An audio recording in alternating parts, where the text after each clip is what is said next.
the sales tax on business lease rent, Yeah, I down saw to that. 5.5. That will save about $65 million to businesses throughout the state. Yes, actually did.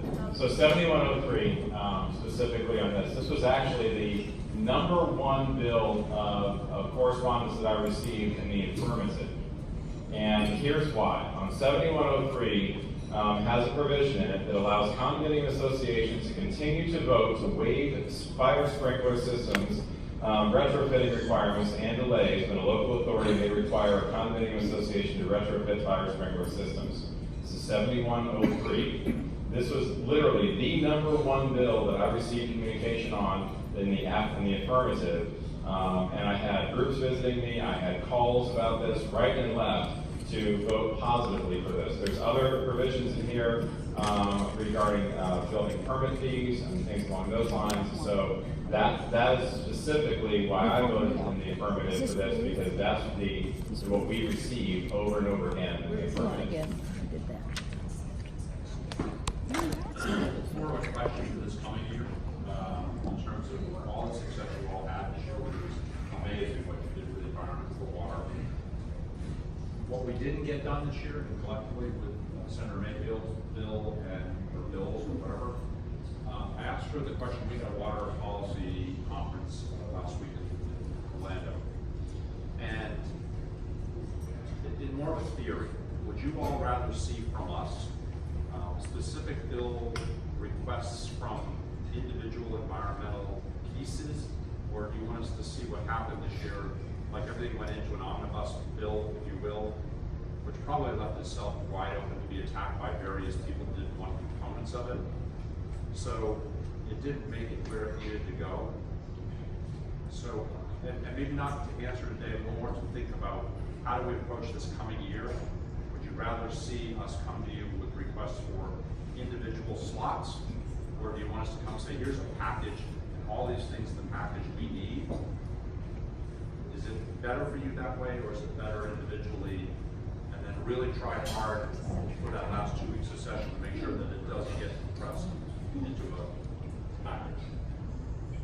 What happens at the end of session is we wind up with trains, choo-choo-choo trains, not all of the Florida trains, but we wind up with long trains of legislation where things get put together where perhaps they have been stymied in committee or wasn't time to hear them in an appropriations committee or whatever, so things start getting added on and you wind up with extensive amendments either on the floor or in that last committee.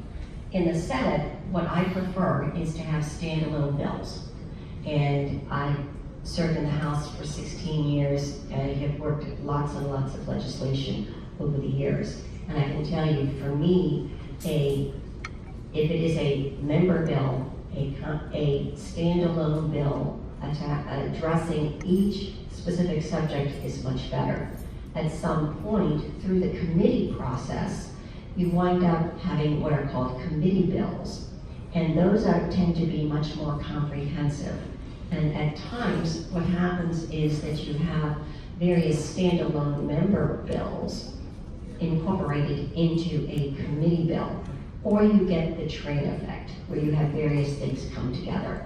But for original filing and getting things moved, I think the best thing is address a topic, a single subject topic, and address the problem. You can make a very articulate argument for that as a standalone bill. When you get these mega trains, such as the one we just heard about, you wind up diluting various topics.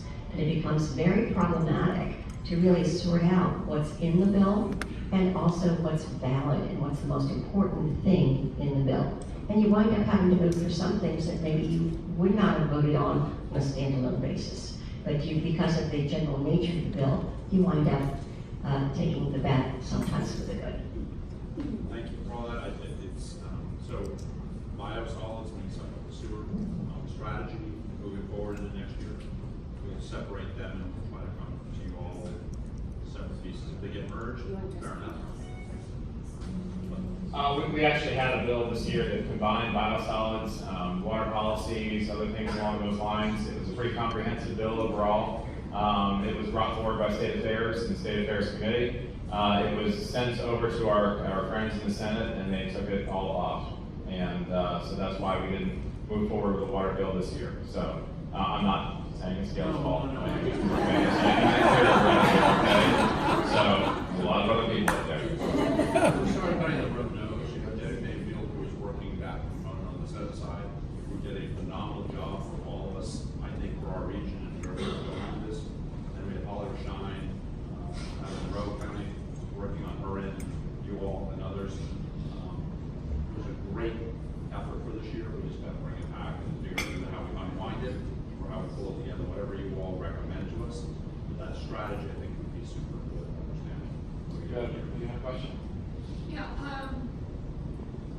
Senator Harrell, I think a really good example of that training happening is your bill 188, which was a fabulous bill, and getting that 10% THC cap and a free medical marijuana card tacked onto it that killed your bill. It was a horrible thing to happen. But I want to thank all of you for moving beyond the old-time Republican just say no to cannabis and supporting the access to loose-leaf flower for patients to use not only for smoking but for vaping and for making their own medical products at home. I am really excited to be watching the industrial hemp rule workshops happening and the governor signing the hemp legislation and having that become law for Florida. And I hope that the move into the industrial hemp program is going to happen broadly. It's a great new industry for Florida.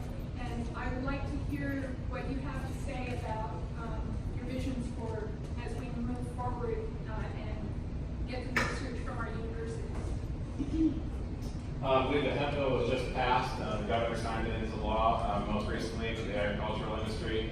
And I'll let Mary Lynn jump on the rest. Just a couple of things regarding medical marijuana law. We wanted to also make sure that we were very careful that it was